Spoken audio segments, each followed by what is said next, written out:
সৃষ্টির এক অপূর্ব নিদর্শন এই পৃথিবী। কমলালেবুর মতো হালকা গোলাকার এই গ্রহে রয়েছে কোটি কোটি প্রাণের বসবাস, রয়েছে প্রাণ টিকে থাকার উপযুক্ত পরিবেশ, পানি ও বায়ুমণ্ডল।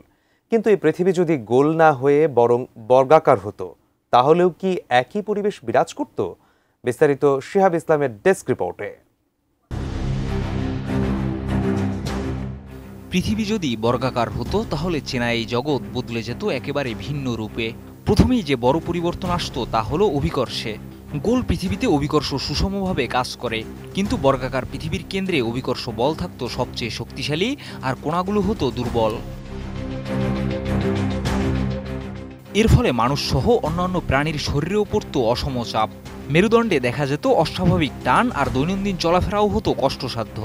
বর্গাকার পৃথিবীর কেন্দ্রীয় অংশে গাঢ় বায়ুমণ্ডল এবং চারপাশে পাতলা বাতাস থাকত। এর ফলে বাতাসের গতি ও জলবায়ু হয়ে উঠত অস্থির। সম্ভাবনা থাকত প্রচণ্ড ঝড় ও হঠাৎ হঠাৎ আবহাওয়া পরিবর্তনের। জলের ক্ষেত্রেও থাকত বিশাল পরিবর্তন। অভিকর্ষের টানে পানি জমত মূলত পৃথিবীর কেন্দ্রে, ফলে পৃথিবীর মাঝখানে গড়ে উঠত এক বিশাল অভ্যন্তরীণ মহাসাগর। আর প্রান্তগুলো হতো শুষ্ক, জলশূন্য এবং অনুর্বর।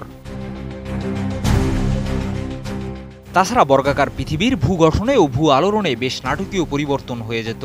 টেকটনিক প্লেটের উপর অসম চাপ পড়ার কারণে সৃষ্টি হতো নতুন নতুন পর্বতমালা ও আগ্নেয়গিরির। ভূমিকম্পের ধরনও হতো আরও জটিল ও অপ্রত্যাশিত। সূর্যের আলো পড়তো অসমভাবে সরাসরি মাঝখানে, ফলে পৃথিবীর কেন্দ্রে থাকতো অতিরিক্ত গরম, কিন্তু প্রান্তে আলো পড়তো তির্যকভাবে, ফলে তাপমাত্রাও থাকতো কম। এই অসম তাপমাত্রা বদলে দিত ঋতুর স্বাভাবিক চক্র।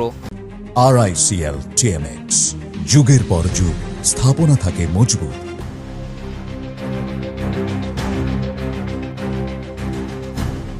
বেঁচে থাকার জন্য প্রাণীর গড়নও হতো ভিন্ন।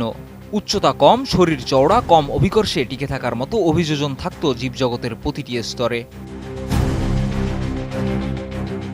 এত সব পরিবর্তনের ফলে বর্গাকার পৃথিবীতে পরিচিত জীবন হতো একেবারেই অন্যরকম।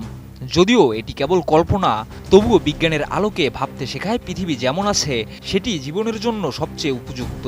পৃথিবীর আকৃতি শুধু দেখতে নয়, বসবাসযোগ্যতাকেও নির্ধারণ করে। শিহাব ইসলাম, ATN নিউজ।